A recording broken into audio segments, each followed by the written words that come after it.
네, 코로나19 신규 확진자 수가 어제에 이어 이틀 연속 두 자릿수를 유지했습니다. 감소 추세를 보이고는 있지만 오늘부터 사흘간의 연휴가 시작되면서 방역에는 긴장을 늦출 수가 없는 상황인데요. 오늘 관련 내용 전문가 모시고 이야기 나눠보도록 하겠습니다. 오늘 김경우 인제대 서울백병원 교수 나오셨습니다. 안녕하세요. 네, 안녕하세요. 자, 지금 제가 전해드린 것처럼 코로나19 신규 확진자 수가 어제에 이어서 이틀 연속 두 자릿수를 유지를 했습니다. 하지만 정부는 아직은 추이를 좀 더 지켜봐야 된다라고 밝혔는데요. 교수님은 현재 상황을 좀 어떻게 분석하고 계시는지요? 네, 아직 노출되셨던 분들의 잠복기가 아직 안 끝났기 때문에 조금 더 지켜봐야 될 것 같은데요. 저희가 8월을 잠깐 돌이켜 보면은 8월 15일 광화문 집회 그리고 17일 임시 공휴일 연휴가 있었고, 그다음에 8월 16일부터 이제 수도권 사회적 거리두기 2단계로 격상을 했는데 저희가 이제 440명 정점을 찍은 게 8월 27일이거든요. 그러니까 열흘 정도는 계속 증가세가 이어졌다는 점을 우리가 경험을 했기 때문에 우리가 추석 연휴가 끝나는 기점을 중심으로 한다면 14일까지도 좀 증가세 영향이 있을 수가 있기 때문에 2주 정도요. 그렇습니다. 예, 조금 더 지켜보는 것이 필요할 것 같고요. 특히 이제 오늘 내일 한글날 연휴가 또 있기 때문에 지금 이 연휴 변수가 또 어떻게 미칠지도 좀 잘 지켜봐야 할 것 같습니다. 그러면은 이 추석 연휴 기간의 방역의 성패라는 것은 추석을 기점으로 한 2주가 지난 뒤에 이제 분석을 본격적으로 할 수 있는 겁니까?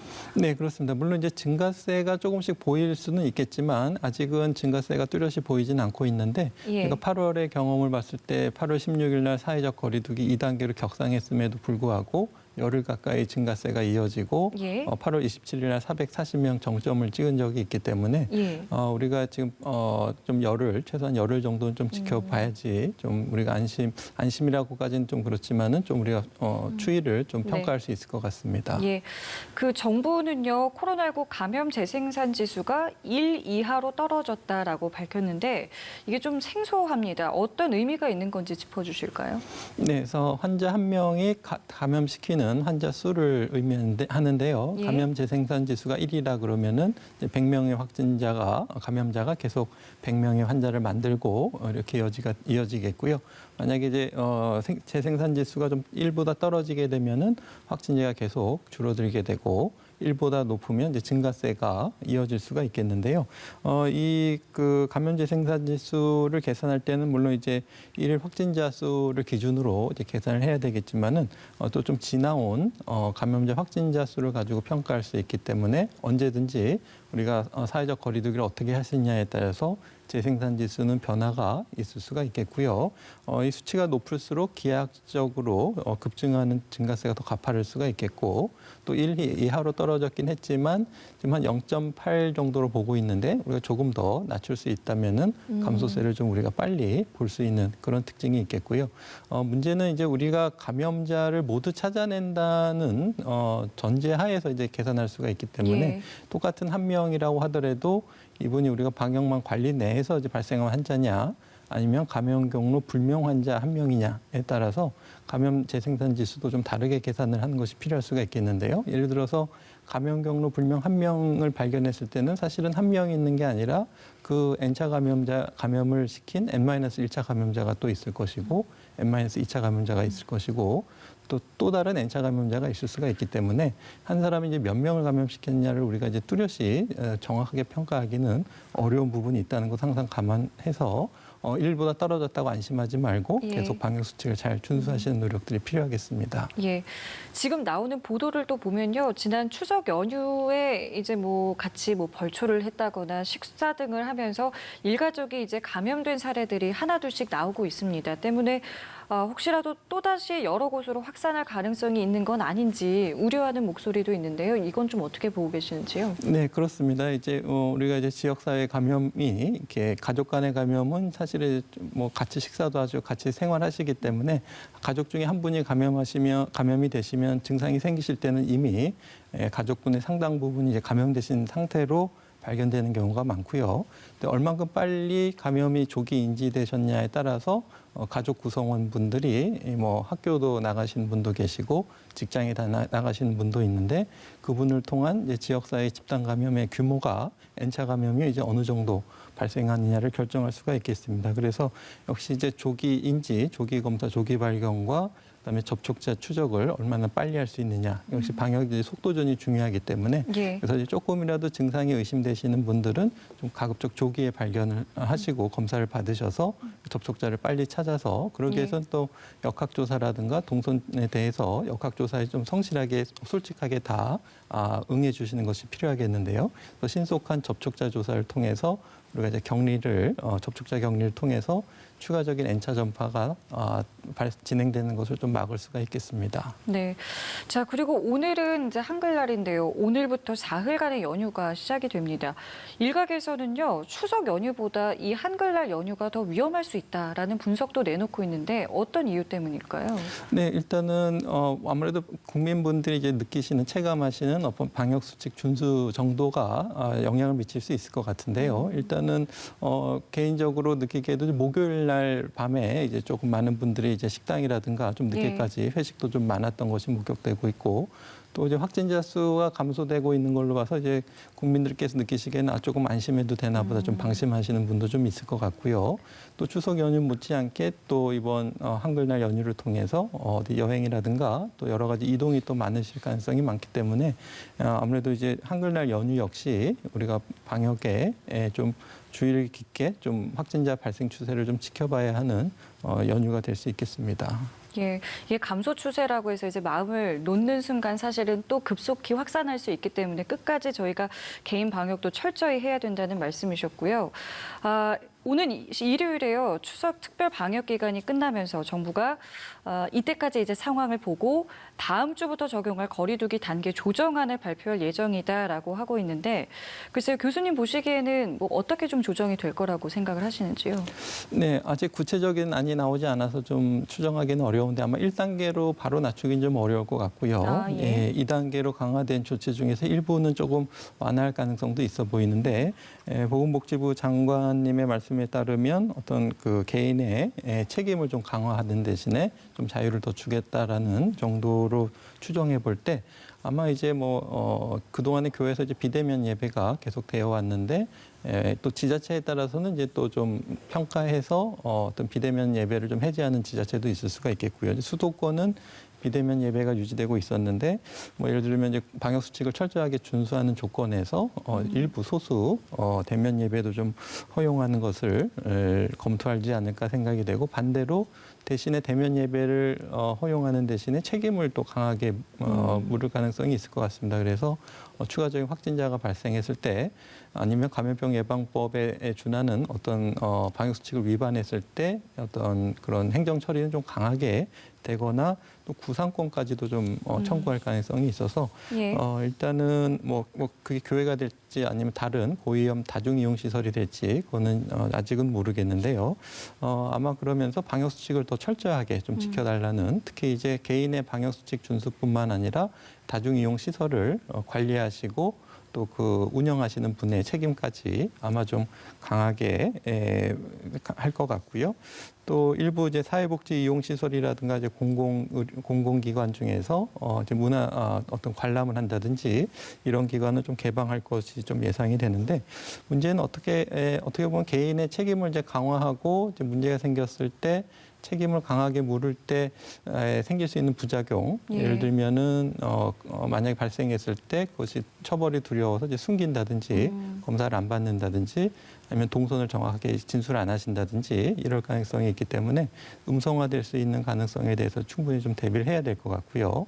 또 어떤 집단 규모, 소규모든 대규모든 집단 발생이 생겼을 때 분명히 또 제3의 감염되시는 피해자분들이 있거든요. 예. 그래서 이분들은 어떻게 보면 이제 물론 이제 방역 수칙을 소홀하신 분의 책임도 있지만 어떻게 보면 그 소홀하게 하신 분의 책임만으로도 돌리기에도 또 좀 어려운 부분이 있기 때문에 어떤 국가의 어떤 방역 정책과 개인의 방역 수칙 준수 그 사이에서 이제 어느 정도 누가 어느 정도의 책임을 가질 것인가 이것에 네. 대해서는 조금 더 세밀한 검토와 배려가 필요할 것 같은데요. 예를 들면 이제 방역 수칙을 잘 준수할 것으로 예상이 되지만 전에가 경험으로 왔을 때 소금물을 이렇게 뿌리는 사태가 있었던 것처럼 예. 방역 수칙을 아직 잘 모르거나 소홀히 하실 수 있는 부분이 충분히 있기 때문에 개인의 책임을 강화하는 건 좋지만 거기에도 어느 정도 한계가 있을 수 있다는 것을 좀 상기해 볼 필요는 있을 것 같습니다. 지금 교수님께서 말씀하신 부분과 좀 맥락이 맞닿아 있는 것 같은데 이게 정부가 거리두기 개편안을 이제 다음 달 초까지 발표할 계획인데 지금 말씀하신 것처럼 이제 개인으로서의 어떤 자유 또 사회 구성원으로서의 책임 그 사이의 어떤 적절한 조화와 균형이 좀 필요할 것 같은데 어느 부분에 방점을 좀 둘 거라고 보시는지요? 일단 방역 세부 수칙을 한번 조금 다시 좀 살펴볼 필요는 있을 것 같습니다. 그러기 위해서는 일단은 지금의 어떤 개인의 행동이라든가 이런 것들은 이제 개편이 될 것 같지만 방역 수칙의 어떤 과학적인 근거 그러니까 지금 어제 질병관리청 발표에 따르면 예를 들어서 손 소독, 손 위생의 중요성에 대해서 이제 강조가 됐었는데요. 예. 그렇기 때문에 이제 그 시설을 관리하시는 분들은 손이 많이 닿는 부위에 대해서 보다 좀 자주 이렇게 소독을 하는 것이 필요하다든지 또 미국 CDC에서도 인정해서 이제 특별한 상황, 그러니까 밀폐된 공간에서는 우리가 2m 거리두기를 해도 충분히 비말 전파가 될 수 있는 그런 특수 상황이 있을 수 있기 때문에 우리가 그 밀폐된 환경을 줄이기 위해서 이제 충분한 환기를 우리가 어떻게 더 강조할 것인지 그리고 이 비말 차단막 같은 경우에도 충분한 효과가 있을 수 있을 것 같지만 그래도 효과가 어느 정도인지 그러니까 비말 차단막 옆으로 또 이제 비말이 전파될 수도 있기 때문에 네, 그 효과에 대해서도 한번 과학적인 검증 데이터가 좀 필요할 것 같고요. 방역 수칙 하나하나에 대해서 조금 더 이제 과학적인 근거를 데이터를 좀 보완하는 작업들이 필요할 것 같고요. 그리고 이제 아무래도 이제 우리가 이제 검사는 이제 정확한 검사가 필요하기 때문에 정확도가 필요하기 때문에 지금은 아무래도 이제 의료 선별검사소에서 이제 PCR 검사를 해야지 우리가 이제 확진을 할 수가 있는데 검사법을 조금 우리가 좀 더 편하게 많은 국민들이 좀 손쉽게 할 수 있는 방법들. 그러니까 지금 선별검사소 중심의 검사를 우리가 이제 의료기관 지역사회 1차 의료기관에서도 이제 검사를 할 수 있는 방법은 없는지 다양한 검사법에 대해서 좀 혁신적인 방안들이 좀 도입되면 좋을 것 같습니다. 예, 교육부도요 등교 가능 기준을 이제 완화해서 발표를 할 방침인데 현재는 이제 60명 소규모 학교만 매일 등교가 가능했는데 앞으로는 이거를 300명 이하로 기준을 좀 완화하려는 모습을 좀 보이고 있습니다. 교수님은 여기에 대해서는 어떤 의견을 갖고 계시는지요? 네, 학교 사정에 따라서 이제 학교 학생 수가 적고 충분한 거리두기가 가능하고 이런 학교들도 충분히 있기 때문에 그런 것이 가능한 학교는 충분히 매일 등교를 해도 괜찮을 것 같습니다. 학교